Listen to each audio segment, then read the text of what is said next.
I am here with a very special guest. Today is a very special episode. You might recognize him. His name is Mossab. He is known as the son of Hamas. He has an incredible movie out, and he is right now on fire, and he is doing such incredible things in this world to fight the war against Hamas. Mossab, welcome to the show. Thank you, brother. Thank you for having me. So happy to have you. As we were mentioning before the show, it's been so long I've been trying to track you down and get this interview, and we're finally here. And today is really devoted to the Jewish community, and the discussion is called Mossab's message, the son of Hamas's message to the Jewish people. And I have some questions here for you, a lot of which, by the way, I fielded from the Jewish community. So if you don't mind, I would like to just jump right into the podcast. Sure. Please. So, number one question on people's minds right now is, are Jewish people safe outside of the land of Israel?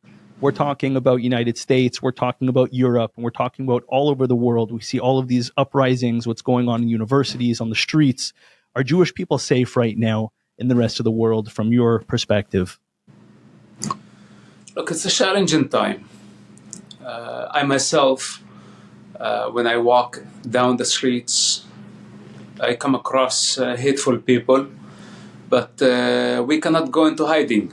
And I understand that at this moment, critical moment of human history, where rabbis been attacked or Jewish people being attacked, we see that on social media. We see harassment. We see anti-Semitism. And it's growing, but now it's because we are at war, and I don't think that this situation will continue forever. Sometimes we go through difficulty, but we have to be brave and we have to be strong. There is nothing to hide. Don't forget that there are hateful people there, but also there are good people who will not allow any harm to happen to the Jewish people. Beautiful.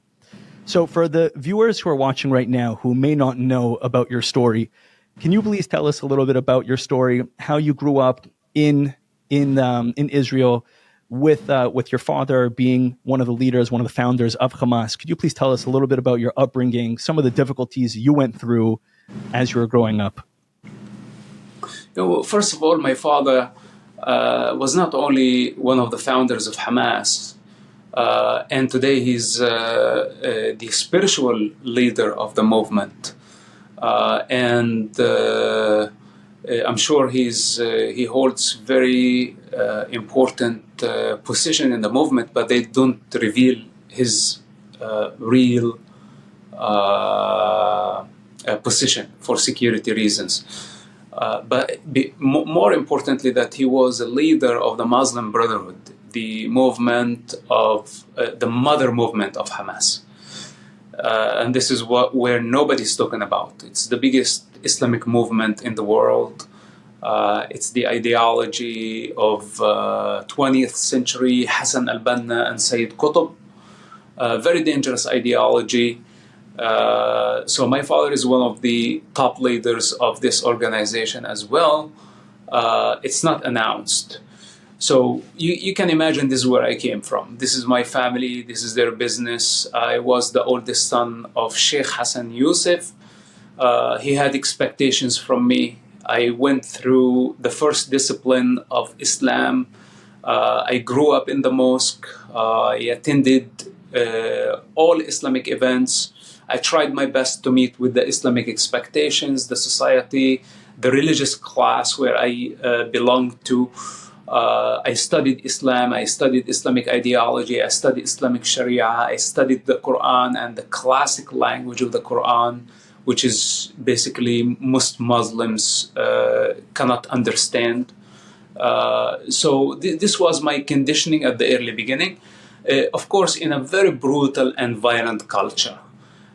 This is the difference that if I caused any trouble or did not meet with the expectations of that religious class, I got beaten up. Many times I was tortured, actually. And from the beginning, I had a problem with this violence, the approach through violence, and I truly had start having a problem with the society. But of course, I always loved my father and I obeyed him, and this is why I thought maybe the society just bad people and my father still good people, and this is how I kept my connection to my father and his movement. This is the early conditioning, you can say, of my life. I saw a video of you today that you were saying that as your child, they would take electric wires and they would whip you with them, and it would make you lose your breath every single time. And this really upset you, and it really really made you bitter. This was a very early memory, and truly can today looking back at such a trauma, where there was no mercy of against a child that I was not even 10 or 11 years old, that young. It was a cold night of Jerusalem winter, and I literally lost my breath every time. And wow. The Hamas leader did not even have any mercy for me until I blacked out. And my mother was even watching that. So this type of discipline, I have to say, the good thing about this, that it really made me stronger, because it was not the first.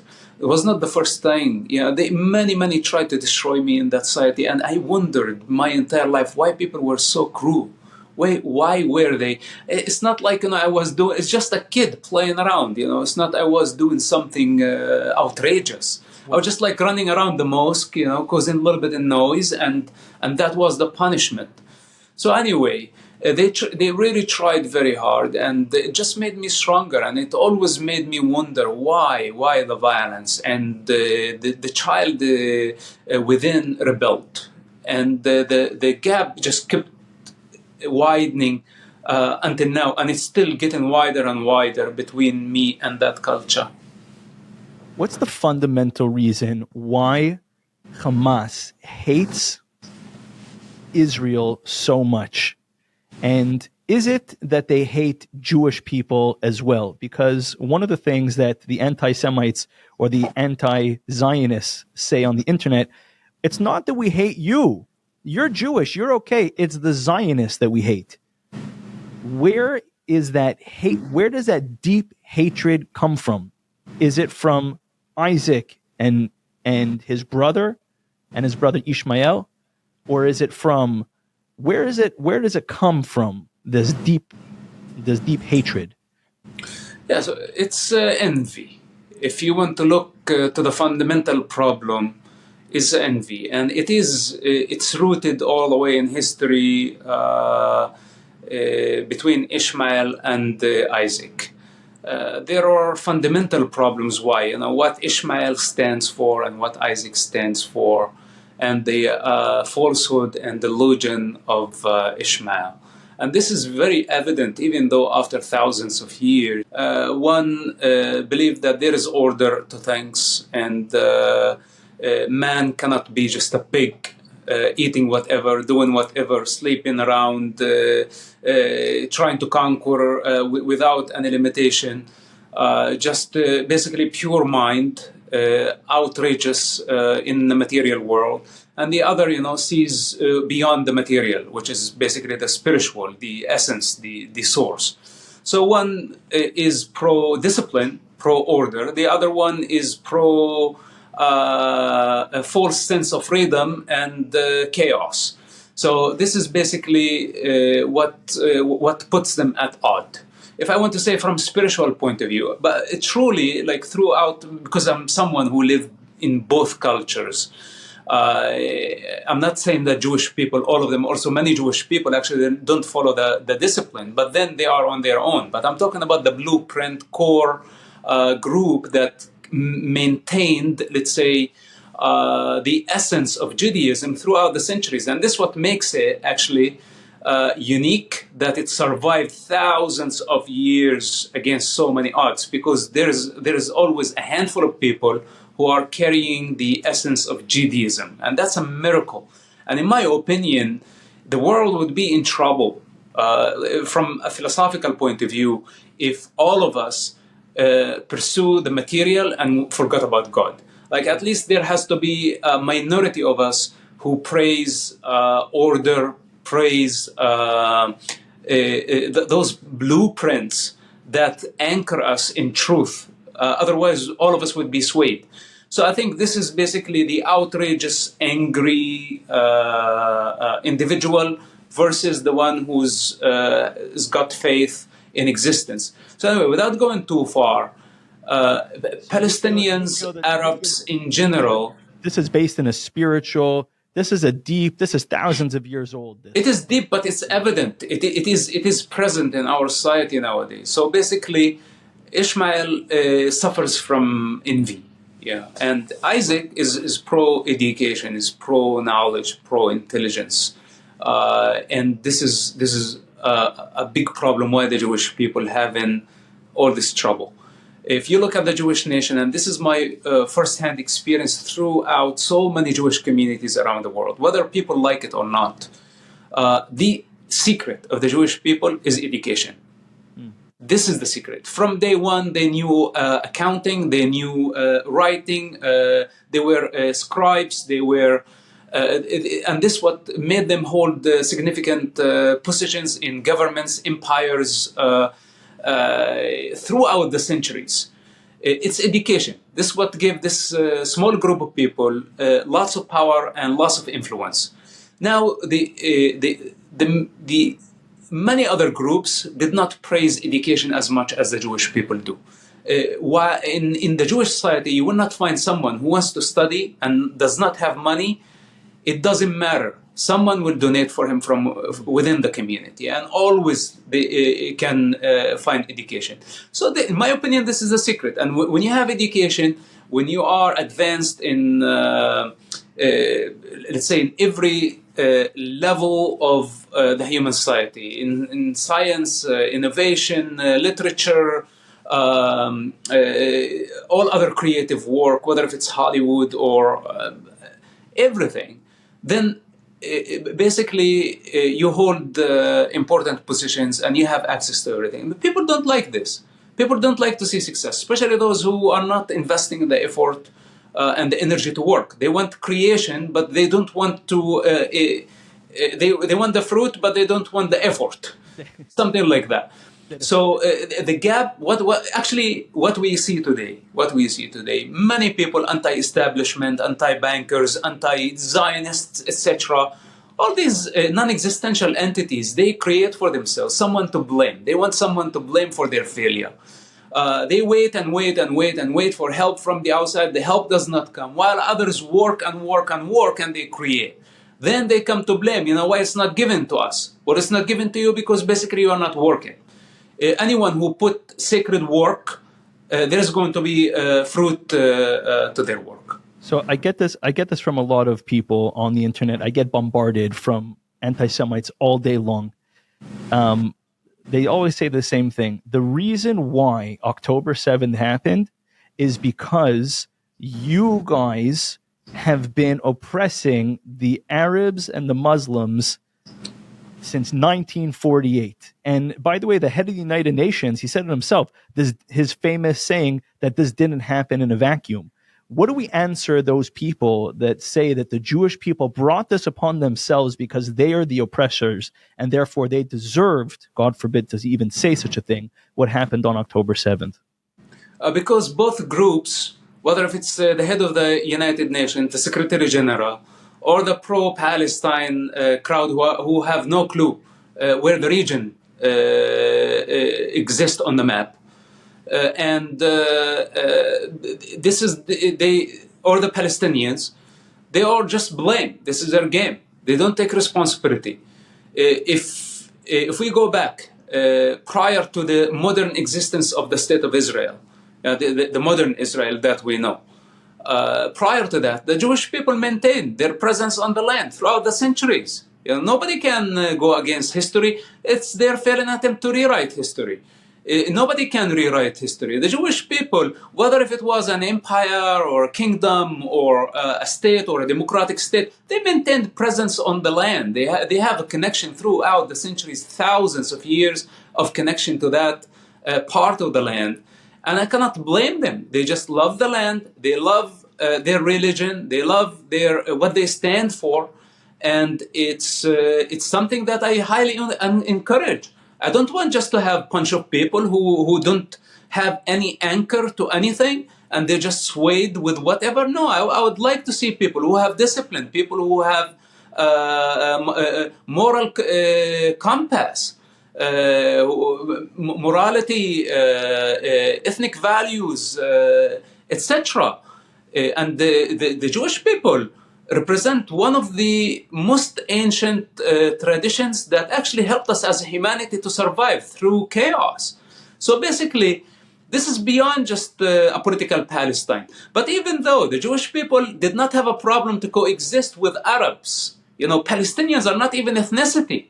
They're not ethnic group. They're just a hypothetical political entity that never existed in the concrete reality.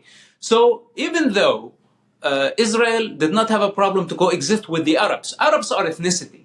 They're ethnic group.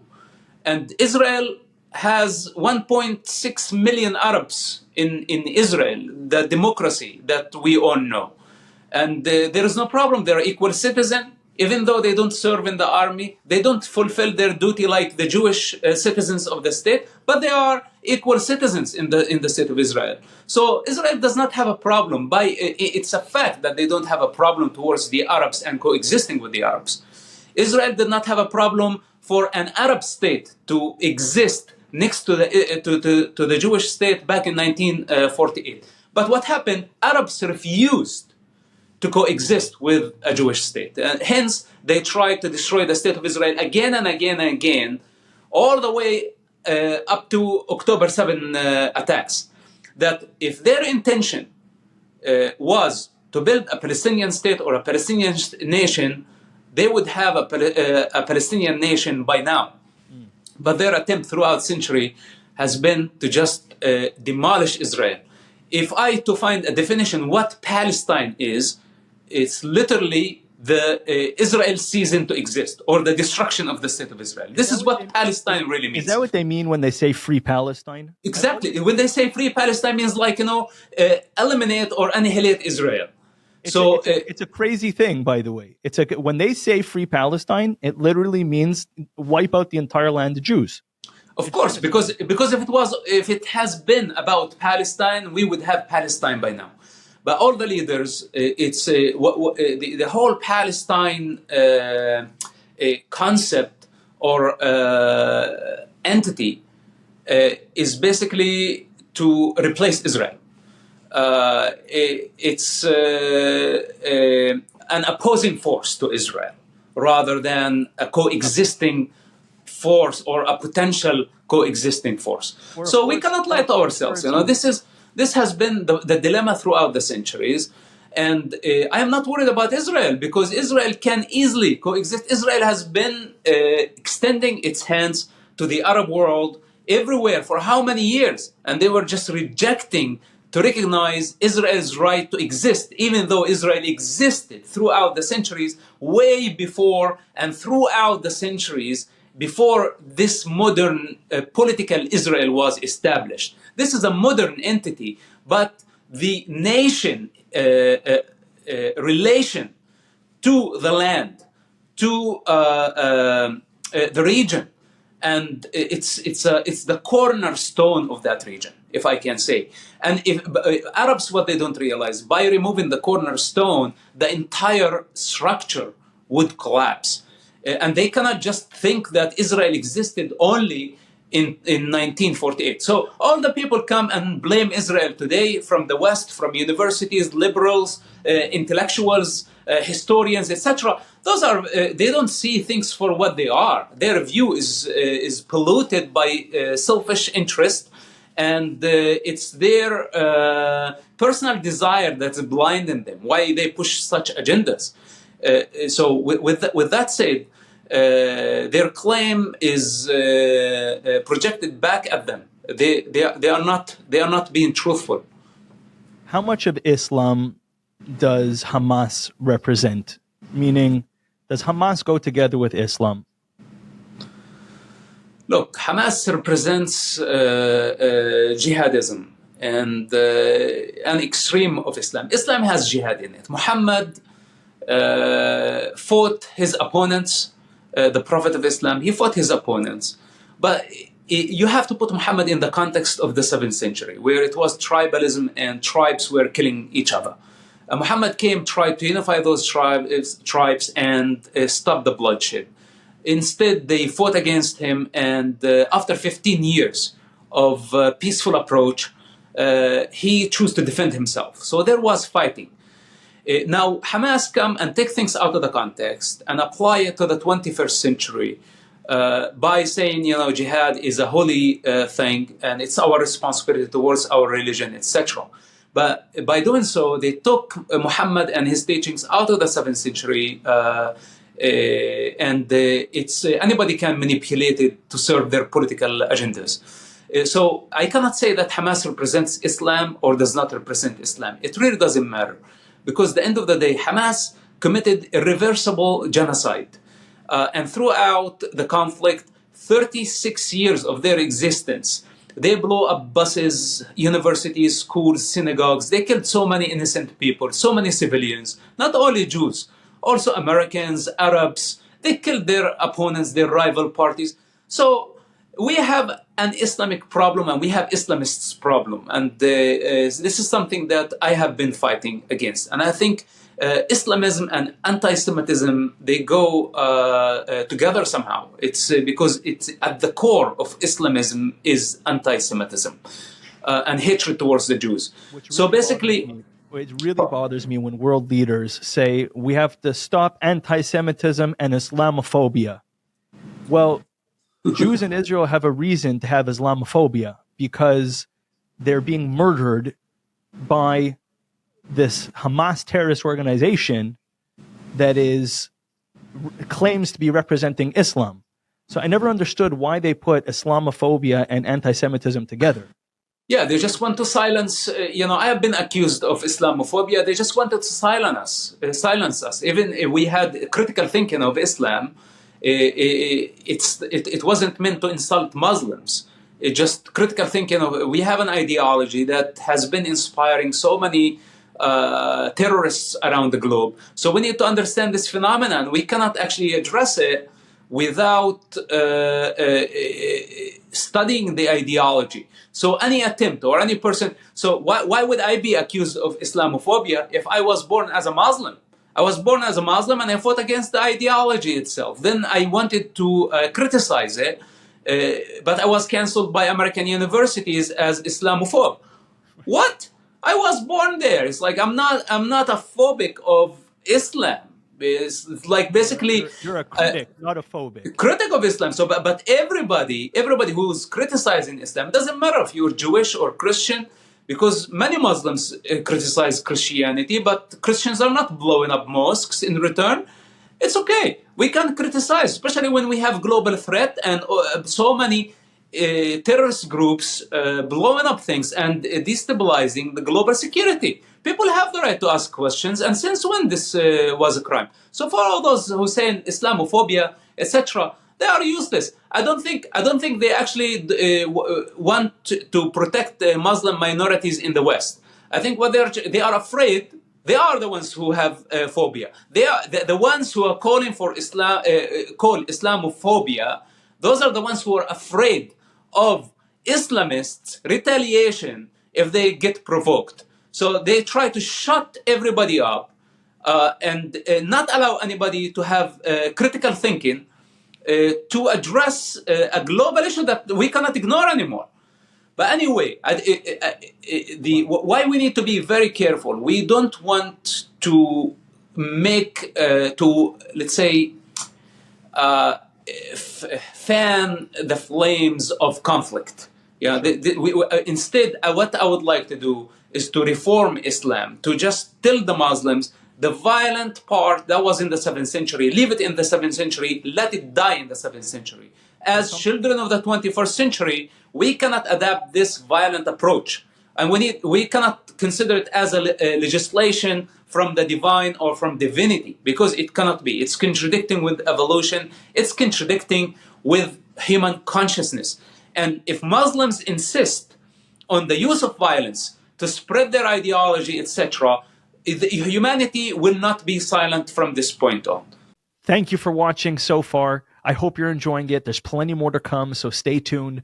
But I just want to take a moment to thank our sponsor and advertiser for today's episode, which is an incredible organization called Just One Thing. What they do is they connect you with a Torah partner to learn 10 minutes of Torah a week. And they also connect you with a soldier on the front lines that your 10 minutes of Torah learning will give that person merit and protect them in the battlefield. They've already connected thousands of people to learn with each other, and they're looking for thousands more. This is really spreading like wildfire. It's becoming an incredible movement. I personally am doing it. It's changed my life, and I want you to do it too. So please check out the links in the description. Please, you could do your part. If you're in America, if you're in Europe, if you're outside of the land of Israel, or even you're in Israel and you can't make it to the front lines because that's not what God needs of you right now, at least protect our soldiers spiritually because they need it. And that is a true source of the Jewish people. So please go sign up. Just One Thing. Their website is sharejustonething.com. I cannot wait to see how many people sign up from this episode. Go do it. Now enjoy the rest of Mossab and the show. Well, Mossab, I love talking to you. You're such a brain, such an incredible way of looking at the world. You have so many different vantage points. It's very intricate the way that you see the world, and I appreciate it. Let's keep on going. So there was a movement for a split second that people should take down their mezuzahs on their doors. Jewish people should take down their mezuzahs on their doors because people would know that they're Jewish and that it would invite, God forbid, danger to them. Or during Hanukkah, there was municipalities and cities and countries, for that matter, that were discouraging the lighting of public Hanukkah menorahs out of fear of retaliation or anti-Semitism. Do you feel that Jews backing down as Jews and hiding their Judaism is a way to protect themselves? Or do you feel that Jews going out there being strong and proud, even though it's scary, by the way, being strong and proud, do you feel that that's the way to conquer this evil that we're experiencing right now? I think never hide your identity. Judaism is a very beautiful religion, very beautiful people. You have nothing to hide. You didn't do anything wrong. You just went under a genocide, and you are fighting for your very existence. You are brave people. Your soldiers are brave. They are making history in Gaza. Regardless of all this bloodshed happening on the other side, out of lack of leadership and total stupidity and gamble of the human life, the use of human shields. So this is not on the Jewish people. The Jewish people are defending themselves and should be very proud of your identity. I am behind you. Everyone who believes in freedom and see things for what they are, we're not going to let you down. This is not Nazi Germany. And I say, hey, don't you have guns? Carry your gun. If somebody would attack you, defend yourself. Wherever you go, carry your gun around until things calm down. You defend yourself. Be proud of who you are. Go wherever you want. It's the free world. And a bunch of savages here in the West, they're no different than Hamas savages. The only difference probably just the political identity they carry. But at nature, they're just savages. And we're not going to allow them rule our world. I walk down the street freely. This is my town. This is my city. I'm an American. And in America, we don't hide. You walk alone in the streets, by the way? I walk by myself, and I walk tall. We have nothing to hide. Whatever they want to do, I'm willing to confront the mob. It's no problem. You're amazing. You're amazing. A lot of people, by the way, I asked for them to ask me questions. One of the biggest questions they had is, aren't you scared because Hamas, wants you? Look, you be scared only when you're doing something wrong. Wow. If you know who you are and you are rooted in your own truth, there is no, you cannot be afraid. Of course, the last thing you want to get into a fight with some savage down the streets where people don't understand and cause disturbance in a civilized society. This is the last thing I want to happen. But if it comes down to the point where I have to defend myself in the face of someone embodied with hatred, unexplained hatred, I'll defend myself and let whatever happen. So a lot of Jews on January 8th woke up from this woke, world that they were living in, that everything is, peace and love and kumbaya and everybody's great and everybody's good and everybody wants good. And they woke up from their dream that there are bad people in this world, that there are bad actors. What message would you give to some Jewish people out there that are still have this notion that you can negotiate with these people, that you can negotiate with this level of evil? And what has to be done with this level of evil in order to eradicate it, to make sure that this doesn't happen again? Look, throughout the centuries, there have been savages, there have been pedophiles, there have been rapists, killers, criminals. It's part of our evolution, the mankind evolution, that there will be always a majority sitting at the lowest rung of the ladder. And because it takes lots of effort for the minority actually to make it up, because it requires purification by the means of fire to purify one's soul and just rise from the ashes into the phoenix that you're supposed to be. And the problem with the majority, they don't only surrender to darkness and get stuck in the mud of their own creation, that they're not willing actually to fight for their freedom or to emancipate themselves. Then by attacking those who invested the sacred work to integrate themselves and integrate humanity and carry and protect human consciousness, the most valuable things, our understanding, our intelligence, that cannot be compromised only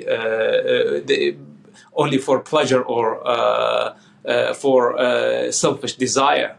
So this struggle will continue. It's not a new thing, and it will continue for as long as we live. It's something that we have to accept. Do you think that, we see when Gaza was given over to the Palestinian people, and they forced Jews, tens of thousands of Jews, to move out of their homes from Gush Katif and all these places, the Lubavitcher Rebbe was so against. Have you ever heard of the Lubavitcher Rebbe, by the way? Menachem Mendosh Nirsin, Chabad. Have you heard of Chabad before? Of course, I know Chabad. Okay, so he's the leader of Chabad. He was so against giving away 1 inch of the land of Israel to anybody, because first of all, it's not ours to give. It was an inheritance from the God of Abraham, Isaac, and Jacob to his son Jacob and their children. So who are you to give away a piece of land? But he promised us, he said, if you give away 1 inch, you're going to have, you're spilling thousands of liters of Jewish blood. And there's going to be so many deaths on both sides, not only on the Jewish side. It's bad for the Arabs and the Muslims to give away parts of the land of Israel. And this is what's happening right now. We see clearly. So when we give in to these people, does it embolden them? Meaning, what is the language that the Jewish people have to have towards Hamas, Gaza, Arabs in general, and also to the rest of the world? What is that message that we have to have to them? Okay, well, so unfortunately, as someone who was born in that culture, when they see bloodshed or, let's say, pain inflicted on the Jewish people, they celebrate that. They celebrate because it ignites lust for more bloodshed. Just like, when you look at an animal, for example, if you have like a wild animal, and the moment they smell or they sniff blood, it ignites in them rage. And this is how it is like. And if they, and when I say they, I mean the Arabians, Middle Easterns, when they see Israel giving up piece of land, that just increases their lust for dominion, because they want to dominate. They don't want only to dominate Israel, they want to dominate Europe, they want to dominate the globe. And this is what they did throughout the centuries, coming outside of Arabia, tribalism. That maybe Muhammad was successful in unifying Arabia under the banner of Islam, but then Arabia became one big tribe versus the rest of humanity and conquered Persia, Byzantine, Roma, huge parts of the globe, like third part of the globe within no time. They spread like a wildfire. And it's the same mentality to dominate. This is what they're up to. So Israel is somehow countering this force in the Middle East. And I truly now, today, after seeing what happened, the genocide that happened, and how Hamas systematically, ethnically cleansed close to 20 Jewish communities. Wow. I really believe that separation is a must, is very important in order for us to avoid future wars. So I say it's not. We need to eradicate Hamas, and after that, Israel needs a buffer zone, a security zone. We cannot allow Palestinians or Arabs coming into Israel. Actually, I don't know if anybody would trust them ever again. It's over. You think that it is very clear, and this is, by the way, it's not Israel's fault. It's like, right. Basically this is what they demonstrate. Like, how can any Israeli employer trust any Arab worker anymore? So it's insane, and especially that the workers gave the information to the Hamas about so many sites, about so many about infrastructure, about everything of those communities. So, and not to forget that many of the rapes that happened and the killing, the slaughter, many of Gazan civilians did it, not only Hamas. Gaza civilians participated in the rape, in the destruction, in the annihilation of those communities. So anyway, you bring up a good point with the civilians, and that was actually my next question. You led right in. Okay. Right, but before we get there, because many people don't realize after this war, the reality will never be the same. It's not going to be the same. Those who were calling for a Palestinian state, well, by now we know that it has never been about a Palestinian state. A Palestinian state is not going to satisfy the ambition of Hamas or Islamists or even that culture. What they need, I think, they need a police force that they are able to handle and maintain order within their own societies, with Israeli supervision, that Israel has to make sure that no arming, no army, no big guns in those communities, and there has to be a separation to a certain degree. Then the international community can invest in a little bit economy and education to integrate this society into a more civilized society. And I have no opposition to that. But truly, I think the two-state solution, this was a fantasy. They don't want it. They don't want a two-state solution. Of course, they don't want. They don't. From Orthodox Judaism, we don't want a two-state solution either. It doesn't. It's our. It's first of all, there's no state. There's the land. It's the land of Israel. It belongs to God. No, and also, in order, I many times said, in order for Palestinians, if they want a state, then first they want to show me a nation. Show me a nation, then we can talk about state. As long as you don't have a nation, you just have various tribes in an internal fight against each other, that they don't have a certain constitution or a certain, let's say, roadmap towards this state they are crying for. Then what state are we discussing? To give them a state that eventually savages would take over? No. First of all, show me a nation, show me a responsibility. And when I feel that you are accountable, maybe we can discuss this very important state. As of now, I think Israel has the right to truly protect itself. And if Arabs would continue to do stunts like this or form any threat against innocent civilians, Israel has the right to do whatever it takes to protect themselves. I will not blame them. Beautiful. So, to the Palestinians, we always hear about the innocent Palestinians, which, let's be honest, there are children who are born into, you were once a Palestinian child. Should you be killed today in an airstrike because there's a Hamas terrorist hiding behind you? That would have been a travesty, God forbid. So how could Palestinians, the average Palestinian, how could he disassociate himself from Hamas at this stage of the game? By dropping their hatred towards Israel.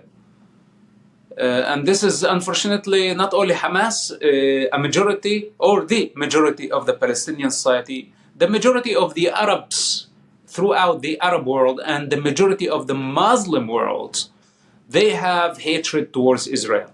And I think as long as they have hatred and envy towards Israel, there is going to be a problem. The destruction that you see today in Gaza, this is basically the karma of the Arab and Palestinian society that brought upon themselves, because this is what they wanted to see in Israel.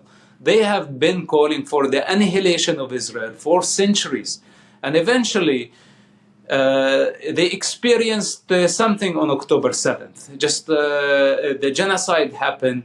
That was an attempt to annihilate the state of Israel. And what happened? What happened in Gaza is pure justice. And this is what people are afraid to say. But I am not afraid to say it. From day one, I said the genocide committed on October 7th did not only bring the wrath of Israel. I said it will bring the wrath of God. And that was way before the big operation started. Wow. And because what's happening is pure justice. When an entire society agree on evil, a genocide is the highest evil. There is no higher crime than a genocide. And when Hamas committed the genocide, the majority of the Palestinian society did not condemn Hamas.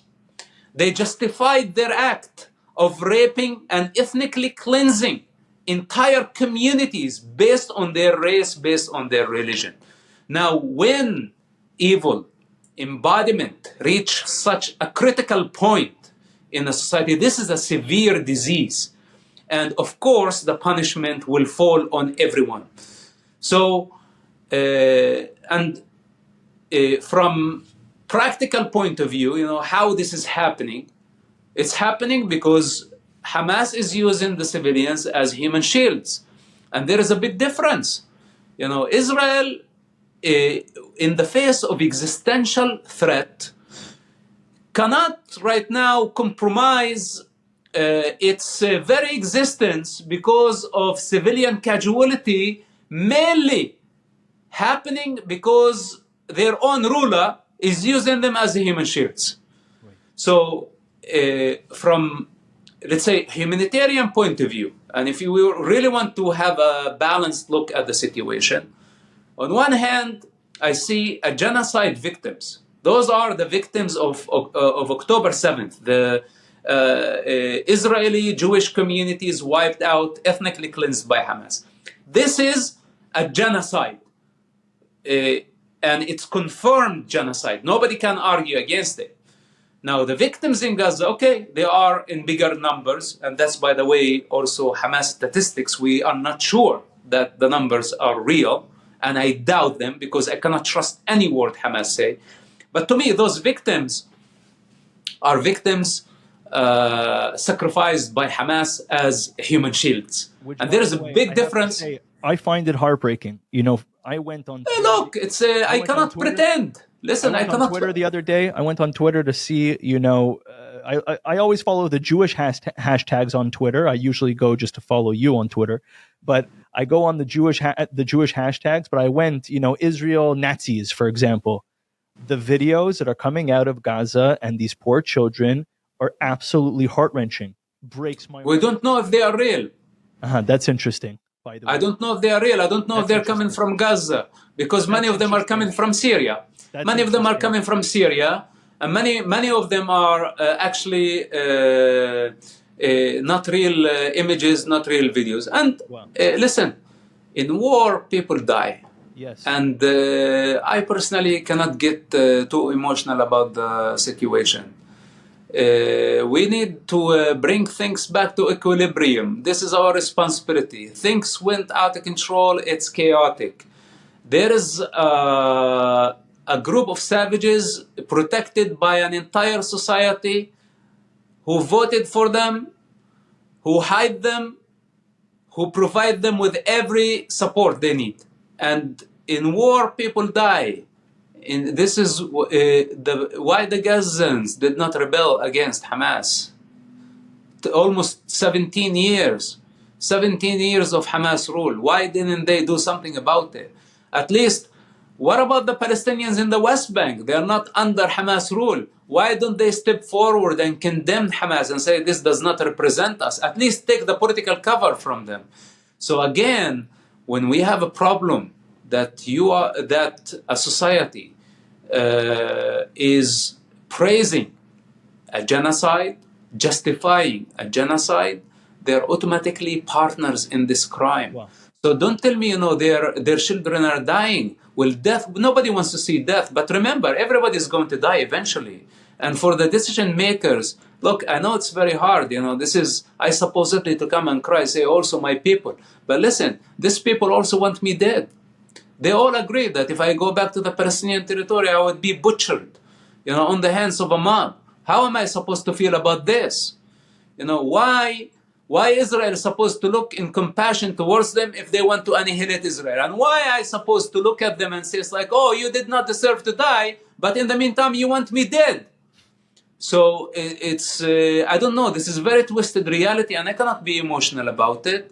As long as they agree in majority on annihilating Israel, on killing me, I don't have emotion towards them. If they want to come to truth, they are welcome. If they want to coexist with Israel, no problem. It will be very good for their children, for the next generation and the generations to come. Israel is not their enemy. But if they are intimidating everyone who oppose them or challenge their ideology, their culture, their death culture, they want to put a price tag on their head and say, oh, we are going to kill you, we're going to blow you up, etc. This intimidation, enough of this. If they keep bullying and intimidating, what will happen? Only destruction. What we are seeing in Gaza could happen in Beirut, could happen elsewhere. So with that said, this is just a message. And I tell you something, yes, children are dying. Nobody wants children to die. Hence, they need to calculate their steps from this point on. Violence is a dead end. This is the message. You cannot plan, plot, invest hundreds of millions of dollars in your infrastructure with intention to commit a genocide expecting that Israel will come and throw flowers from the sky. So that's the Torah way, you should know, is that we have to pound them so hard that they will never think about doing this ever again.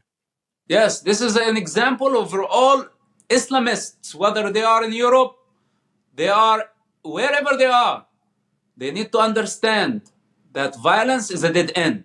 What happened in Gaza, this is just an example, a lesson to everybody.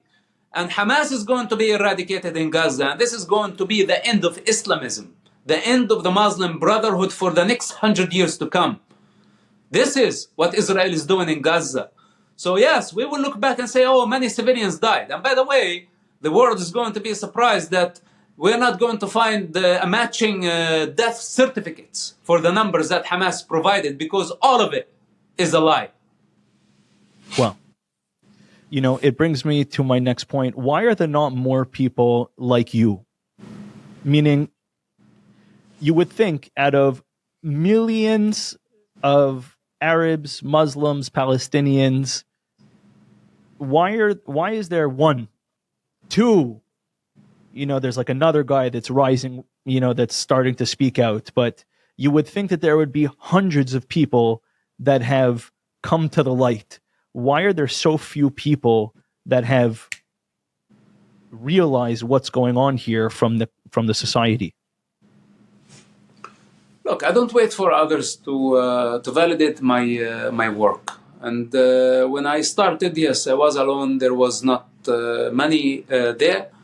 And this has been my attempt to create a new reality. Maybe you'll inspire them to... whether they listen or not, I just do what I like to do. And there are no restrictions, and I don't take validation from nobody. I have my own moral compass, I have my own intelligence, I look around, I reason, and I act upon it. If I die in its pursuit, then be it. I don't care. So for now, the rest of the Arab world, if they want to see, follow, it's their choice. I'm not asking them to become a carbon copy of me. I'm not asking anyone to actually become me. I don't know if anyone can. But I want them to learn to have the courage to say the truth they know and not be afraid of the current of the society, not be afraid of the flow of the society. And I tell you, the change that is happening right now, and after 20 years, even though I thought I hit a dead end eventually, there are many voices stepping forward. And this is exactly the model that I'm trying to show them, that don't be afraid. You see it for what it is. You see that Israel is not our problem in the Middle East. You see that our problem with the predators who live within the Arab communities. So stop blaming Israel. And my friendship with Israel over 27 years now is just a living example of how it is to coexist and build bridges. And I hope that at some point the Arab world will see Israel as a friend. Do you still work with Israel on any type of official or unofficial level? Look, it's I don't need to work with Israel or work for Israel or whatever it is. I consider every speech that you do in a certain sense working for Israel. Look, this is my moral responsibility. Right. This is my moral responsibility. And it's my fight against Hamas before I met Israel. It's my fight against the monsters before I start working with the Israeli intelligence. And it has been like this. We have a mutual cause, enemy. A mutual enemy, and we are fighting against that mutual enemy. And I tell you something, it's funny when people accuse me, says, okay, Zionist propaganda. The irony of this, that Zionists are so afraid of my extreme ideas. Like literally, since day one, this is a troublemaker. This man is. I've been a little scared of things that you've said in this interview. I'm like, oh no, now people are going to, to say that this is like yes, and you see where I stand. I'm not. Yeah. It's not like I'm influenced by Zionists or Zionist agenda, as much as I'm a lot more extreme, that I cannot actually fit in any Zionist organization because my extreme views are not acceptable by Zionists. This is the difference between me and them. Hence, I don't wait for Zionists to come validate my work. Nobody tell me what to say or what to do. I'm just doing it voluntarily. And this is my fight. Before it was Israel fight. And we are fighting together against savages, against brutal enemy of humanity, that I want them eradicated. I did this for 10 years with might. You know what? With might, things that I cannot talk about. But don't think that this is a new thing, fight against Hamas. So today, okay, we have the situation, there is global chaos and there is diplomacy and people trying to explain and fight anti-Semitism, etc. For me, this is a fundamental stand. It does not have to be employed by a political entity or whatever. It's my moral duty. If you were Bibi Netanyahu, and all of the government apparatuses and the entire army and everything was available to you, what would you do right now? Well, if it was up to me, then it's. I would definitely not stop before eradicating Hamas. I will deal with Qatar differently. I would give Qatar a time frame, and if they don't expel Hamas leadership from Qatar, I would target them on the Qatari soil. I would not consider Qatar as a fair mediator. I would seek a different, could be Egypt, could be Saudi Arabia. I would definitely get Saudi Arabia involved in the if there is need even to talk with Hamas. Then I would not accept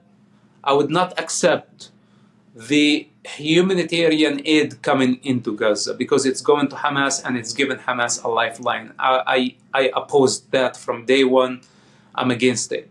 Then I would work towards pushing all civilians in Gaza into Egypt, whether Egypt likes it or not. I will make them accept whatever, even if I'll have to destroy the fence with my airplanes and let the Gazan civilians, 2 million, relocate in the first week of war. This is what I would do. I don't know how practical is this, but you asked me a question. I tell you, this is maybe why it was not a good idea for me to be part of any government, because I am very extreme, a lot more extreme than Bibi, a lot more extreme than Zionists, or the most extreme Jewish person in the Israeli cabinet. The thing is, when you're dealing with extremists, maybe the approach is to be extreme. Yes, if it was up to me, I'd evacuate Gaza from day one. I'd make Egypt accept that reality, even if I would risk my entire diplomatic relation with Egypt and the future. I will not even think about that. I relocate the Gazans and let the United Nations deal with them with the humanitarian aid outside of Gaza. And then I would level Gaza over Hamas' head without having to risk a lot more time and global criticism and all that. But again, there are reality on the ground. I am not familiar with all the gravity of the situation. The intricacies. There is progress up to this point. I see lots of bravery in the fight, but also we are dealing with lots of civilian casualty. Whoa, big stuff. Big stuff. Mossab, I really enjoyed our conversation here today. You are somebody that I admire, I personally look up to. I've been following you for a really long time, and I admire your courage and your bravery. And I know you don't need compliments, but I just want you to know, for people like me out there, it gives me a lot of courage what you're doing. So I'm not saying this to make you feel good. I'm saying this to let you know that you are making me feel good and giving me strength to fight, because there's a war going on online, and there's a war going on in social media, and there's a war going on in public perception. And if I can't be on the front lines, in Gaza, then I'm gonna be on the front lines where God put me, which is on the internet, being on the front lines, just like you're doing. Yes, but also don't get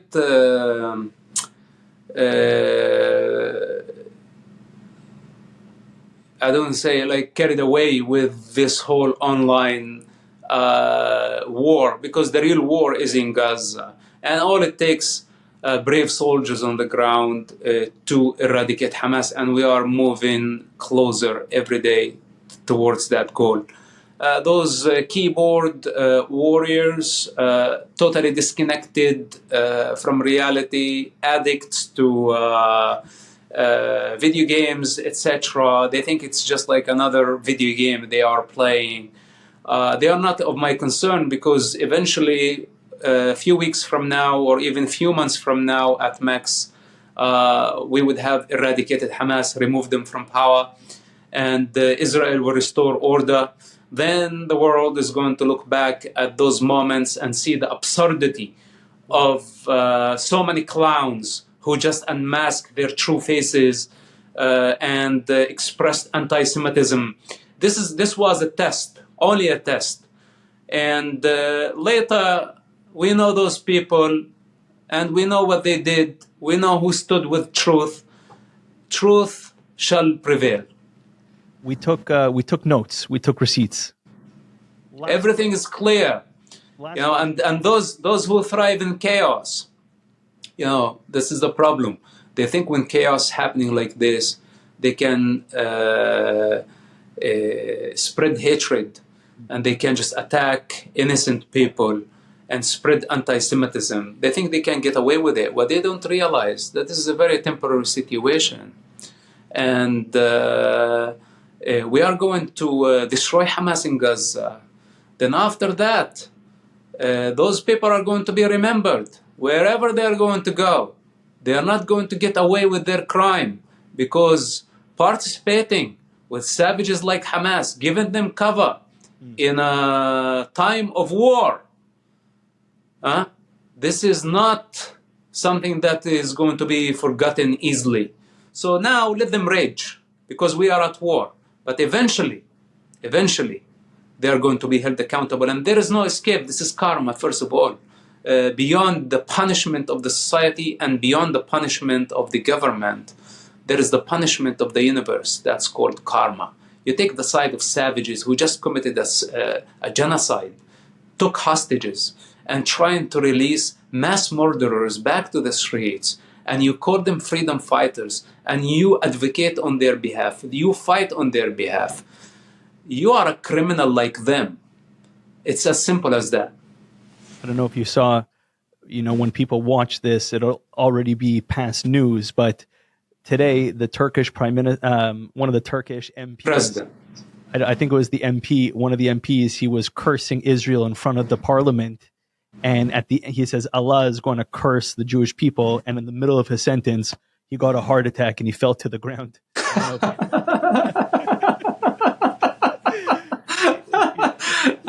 It just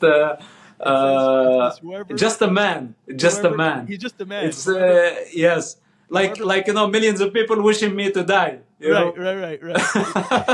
It says whoever blesses the Jewish people is blessed, and whoever curses them is cursed. Boom, the guy drops dead. Nobody is above karma. Nobody is above the laws of the universe. It's not about how many times you sit and curse or how many times you sit down and pray. Amazing. It's who you are. You are or you are not. It's as simple as this. I have two last questions for you, okay? Super simple.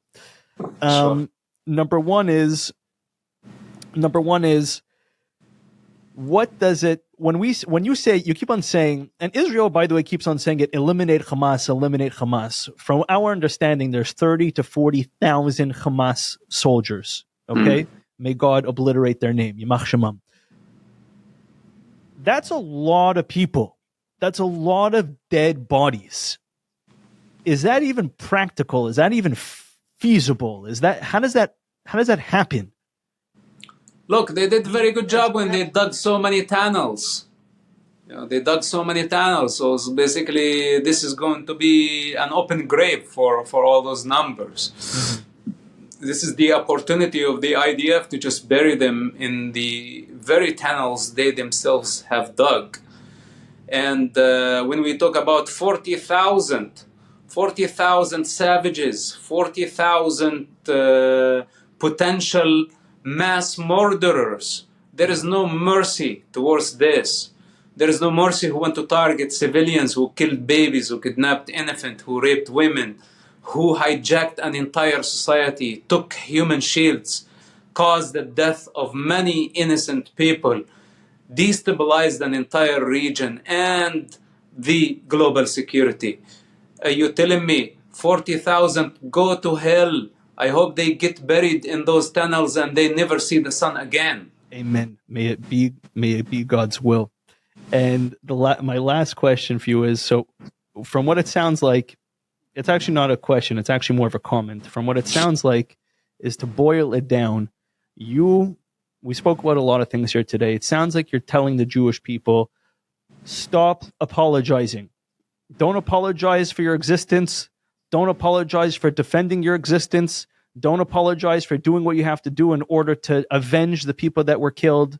And don't apologize to the world, because this is, at the end of the day, and it also sounds like that Israel is actually fighting this war for everybody, meaning the ground zero of the war on Islamic extremist jihad is happening right now in Israel.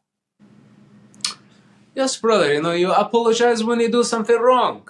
I don't see why would you apologize when you just still mourning a genocide, a modern day genocide. Even the Jewish people are not admitting that what happened to them was a genocide because of the trauma, the Jewish trauma of the past. Like, somehow the Jewish people are in denial of the crime that happened to them because they are afraid to admit it. I have a hard time. I know. Admitting it. In my mind, I'm like, oh, it wasn't just. Of course, it's in your subconscious. I can see this. I can see this problem.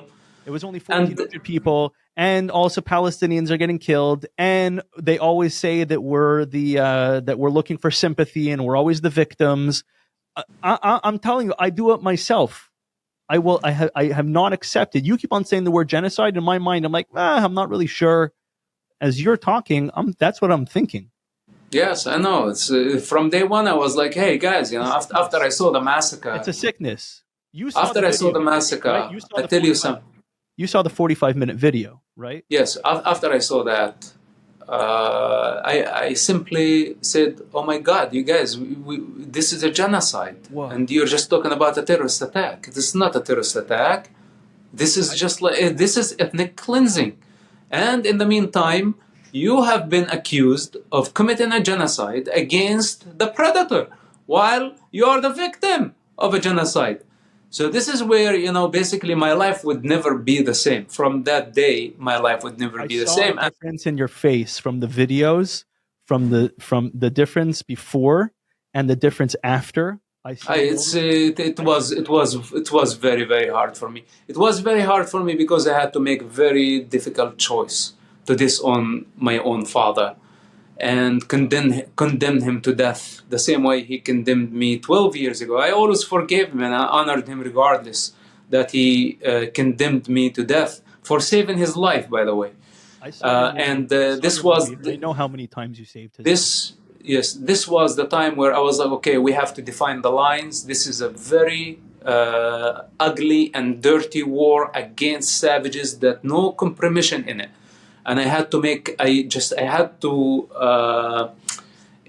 cut whatever spiritual bond, because there has been no connection to my father or my family, any of my siblings. Everything died many years ago. But at least inside me, I still considered the father. Sure. And that had to die. And this is why it was, because in the face of a genocide, we are in the 21st century, and this is many of the clowns don't realize this, that we are in the 21st century.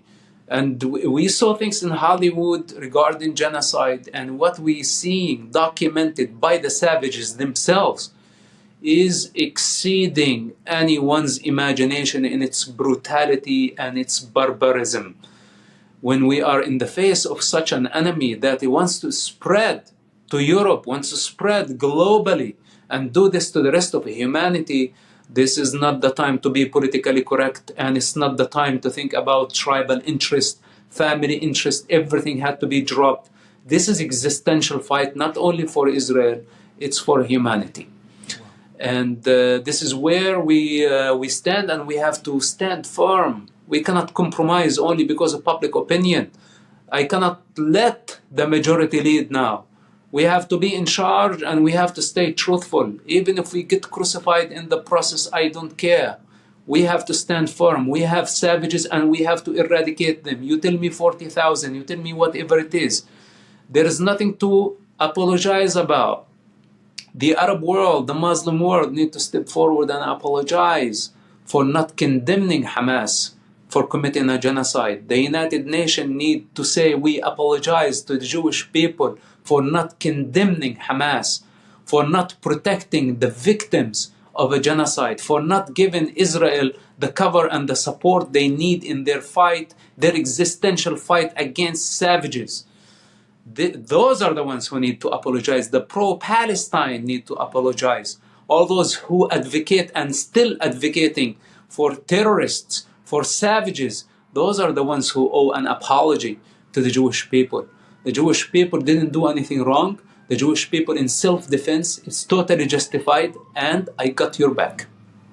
So it says that when Abraham died, Ishmael allowed his brother to go in front of him because he allowed Isaac to go in front of him. Why? Because he admitted that he was the one that was the proper inheritor of Abraham. And it says that Ishmael, in a certain sense, in Hebrew, did teshuvah. He actually he did a good thing. He came back to God. So in the Jewish belief, when Mashiach comes, and he's coming any minute, you could hear we're in the last final minutes of this long, bitter exile. You could hear the footsteps of Mashiach coming. It's loud. And it says that the nations of the world will ultimately come back to God. And they're going to come to Jerusalem, and they're going to learn Torah from Zion, because that's where Torah emanates from. That's where the Bible emanates from. And that's what this whole thing is about. It's not coincidental, Ishmael always, in the face of the Lord of Death, Ishmael bows. This is when he's reminded by his wrong doings. And those are the moments. Their attack, by the way, was called, what was it called? Al-Aqsa, Storm Al-Aqsa, which is what? It's the temple. It's the Beit HaMikdash. That's the Western Wall. That's what it's all about. It's all about the whole world knows that this morning, look, I'm not religious and I'm not theologian or any of that, but this morning it was very interesting idea. I was like, oh my God, this is the birth of the new Jewish kingdom. Wow.